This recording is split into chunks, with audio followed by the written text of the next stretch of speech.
Students, आज हम जीवन काल के आधार पर पादपों में किस किस प्रकार की विविधता पाई जाती है इसका अध्ययन करेंगे। जीवन काल के विविधता के आधार पर पादपों को 4 समूहों में बांटा गया है। सबसे पहला जो समूह होता है, उस समूह के अंतर्गत जो पादप आते हैं वो कहलाते हैं इफर्मल या फिर अल्पजीवी। ये अल्पजीवी पादप वो होते हैं जो अपना जीवन चक्र 4 से 6 हफ्तों के भीतर ही पूर्ण कर लेते हैं, यानी 1 से लेकर 2 महीने के भीतर ही इनका संपूर्ण जीवन चक्र समाप्त हो जाता है। जो जीरोफिटिक प्लांट्स होते हैं, शुष्कोभिद पादप होते हैं जो शुष्कीय परिस्थितियों में उगते हैं, वो ज़्यादातर कुछ प्लांट्स उनमें से ही अल्पजीवी प्रकृति प्रदर्शित करते हैं। जैसे ही वर्षा ऋतु प्रारंभ होती है, प्रथम वर्षा आती है, वैसे ही वर्षा की बूंदों गिरने से इनके बीज अंकुरित हो जाने लगते हैं। अंकुरित होते ही बीज बहुत ही जल्दी कायिक वृद्धि कर लेते हैं। कायिक वृद्धि करने के पश्चात तुरंत ही इन 2-3 हफ्तों के भीतर ही इनमें पुष्प बन जाते हैं, नए फल बन जाते हैं और नए फलों से नए बीजों का निर्माण हो जाता है। तब तक वर्षा काल की समाप्ति का समय आ जाता है और वर्षा काल की समाप्ति तक नए बीज अपन को प्राप्त हो जाते हैं।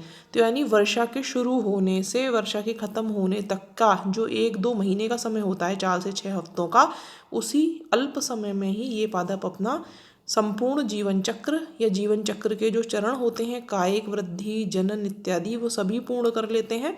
बीज से लेकर बीज तक का समय अल्प समय में ही पूर्ण कर लेते हैं। तो ये है जो आर्टिमीशिया, एस्ट्रागैलस, ये कुछ उदाहरण हैं अल्पजीवी पादपों के। तो ये हो गया पहला समूह। अब इसके बाद आता है दूसरा समूह। दूसरे समूह के अंतर्गत वे पादप आते हैं जो 1 वर्षीय होते हैं, इन्हें एनुअल्स भी कहा जाता है। ये वो पादप होते हैं जो अपना संपूर्ण जीवन चक्र एक ऋतु में, या तो एक ही ऋतु में या फिर 1 वर्ष में पूर्ण कर लेते हैं।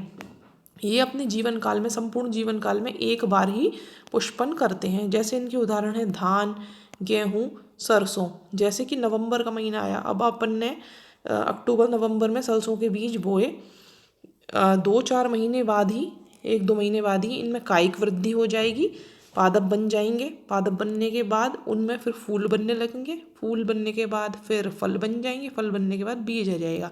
यानी कि 1 साल के भीतर ही, 1 वर्ष के अंतराल में कायिक वृद्धि व जनन दोनों प्रक्रियाएं संपूर्ण हो जाती हैं और पादप का जीवन चक्र पूर्ण हो जाता है। तो इस तरीके के जो पादप होते हैं जो अपना संपूर्ण जीवन चक्र 1 वर्ष में या फिर 1 ऋतु में पूर्ण करते हैं, वो 1 वर्षीय कहलाते हैं। तीसरी कैटेगरी जो इसके अंतर्गत आती है वो होते हैं द्विवर्षीय पादप। द्विवर्षीय पादप क्या होते हैं? ये ऐसे पादप जिनका जो जीवन चक्र होता है वो 2 वर्षों में पूर्ण होता है। यानी जीवन चक्र के, किसी भी पादप के जीवन चक्र में 2 मुख्य चरण होते हैं। एक होती है कायिक वृद्धि, जब पादप जो होता है अपनी ग्रोथ करता है, उसकी लंबाई बढ़ती है, ऊंचाई बढ़ती है, नई पत्तियां बनती हैं, ये कायिक वृद्धि कहलाती है। और दूसरा जो फेज़ होता है उसे कहा जाता है जनन। तो हर एक पादप के जीवन चक्र में 2 फेजेस आते हैं, कायिक वृद्धि व जनन। तो ये जो फर्स्ट फेज़ है, पहले वर्ष में तो केवल कायिक वृद्धि होगी, कोई फल नहीं बनेगा, कोई फूल नहीं बनेगा। दूसरा जो वर्ष होगा, दूसरे वर्ष में केवल जनन की प्रक्रिया होगी, यानी कि फूल बनेंगे, निषेचन की प्रक्रिया होगी, जनन होगा और बीज उत्पन्न होंगे। तो ऐसे पादप जिनका जीवन चक्र 2 वर्षों में पूर्ण होता है, पहले वर्ष में कायिक वृद्धि होती है और दूसरे वर्ष में जनन की प्रक्रिया संपन्न होती है, वो द्विवर्षीय पादप कहलाते हैं। इसके जो उदाहरण हैं, जैसे प्याज कुल के जो कई सदस्य ऐसे हैं, ओनियन जो फैमिली है अनियन की, उसके कुछ मेंबर्स ऐसे हैं जो द्विवर्षीय होते हैं। इसके अलावा जो कैबेज, जो गोभी होती है, गोभी के कुल के कई पादप भी द्विवर्षीय होते हैं। गाजर है, फेनल जिसे अपन सौंफ कहते हैं, हॉलीहॉक, वो इसके उदाहरण हैं। मैं 1-2 उदाहरण यहाँ पे लिख देती हूँ। एक तो द्विवर्षीय का उदाहरण है कैरट, जिसे गाजर कहते हो, ये द्विवर्षीय का एग्जाम्पल है, यहाँ इसमें लिखा हुआ नहीं है। एक होता है फेनल, फेनल मतलब सौंफ, जिसे आप सौंफ कहते हैं उसे इंग्लिश में फेनल कहते हैं। फेनल भी द्विवर्षीय पादप का उदाहरण है। इसके अलावा हॉलीहॉक, जैसे जो मालवेसी कुल होता है उसका एक प्लांट होता है हॉलीहॉक, तो ये हॉलीहॉक भी द्विवर्षीय पादप का उदाहरण है। इसके अलावा कुछ मेंबर्स होते हैं ऑनियन फैमिली के, जो प्याज कुल है, जिस कुल में प्याज आता है लिलिएसी में, तो जो ऑनियन की फैमिली के कुछ प्लांट्स ऐसे होते हैं जो कि द्विवर्षीय होते हैं। और इसके अलावा एक कैबेज फैमिली जो होती है, जो कैबेज मतलब गोभी, जो गोभी के कुल के कुछ पादप होते हैं वो भी द्विवर्षीय होते हैं। तो ये इसके उदाहरण हैं carrot, fennel, hollyhock, some members of onion family, some members of cabbage family. इसके अलावा जो चौथा और आखिरी है वो है बहुवर्षीय। बहुवर्षीय पादप कौन से होते हैं? जो 2 से ज़्यादा वर्षों तक जो पादप जीवित रहते हैं वो बहुवर्षीय कहलाते हैं। अब इनको भी, इन बहुवर्षीय पादपों को अपन ने 2 कैटेगरी में बांटा है। एक तो होते हैं मोनोकार्पिक जिन्हें सकृत फली कहा जाता है हिंदी में, एक होते हैं पॉलीकार्पिक जिन्हें बहुकृत फली कहा जाता है। तो बहुवर्षीय पादप वो हैं जो एक बार जब बीज बना देते हैं, बीज बनाने के बाद भी इनका जीवन चक्र समाप्त नहीं होता है, यानी कि लगातार हर वर्ष हर साल फल बनेंगे, हर साल फूल बनेंगे, हर साल बीज बनेंगे, वो पादप बहुवर्षीय होते हैं। जैसे आम है, जैसे फॉर एग्जांपल आम है, अमरूद है, जब एक बार अपन प्लांट लगा देते हैं उसके बाद शुरू में कायिक वृद्धि होती है, कुछ सालों तक आम नहीं आएगा आम के पेड़ में। उसके बाद जब जनन की प्रक्रिया होने लगती है, यानी आम उत्पन्न होने लग जाते हैं, तो पहली साल आ गया, फिर अगली साल फिर वापस से नए आम पैदा होंगे, फिर अगली साल फिर पैदा होंगे, नहीं प्रतिवर्ष नए फल फूल बनते हैं, वो बहुवर्षीय कहलाते हैं। वो पादप अनेकों वर्षों तक जीवित रहता है। तो 2 कैटेगरी में पन्ने को बांट दिया, मोनोकार्पिक और पॉलीकार्पिक। सकृत फली कौन से होते हैं?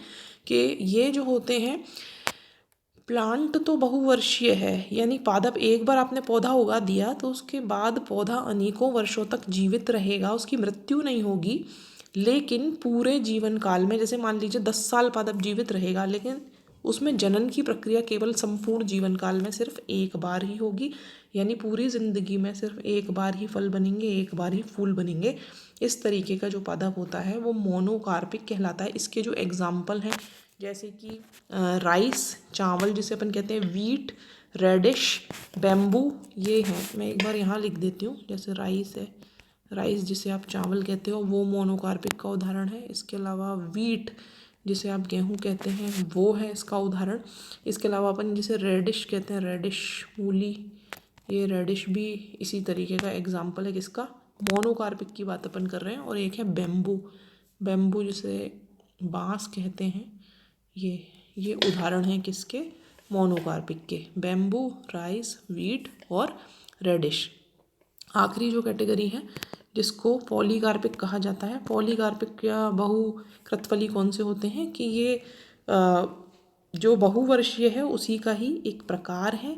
ये अनेकों वर्षों तक जीवित रहते हैं और हर साल एक बार कायिक वृद्धि प्राप्त करने के बाद जब जनन की प्रक्रिया शुरू हो जाती है, प्रतिवर्ष इनमें फल फूल बनते हैं, प्रतिवर्ष बीज बनते हैं।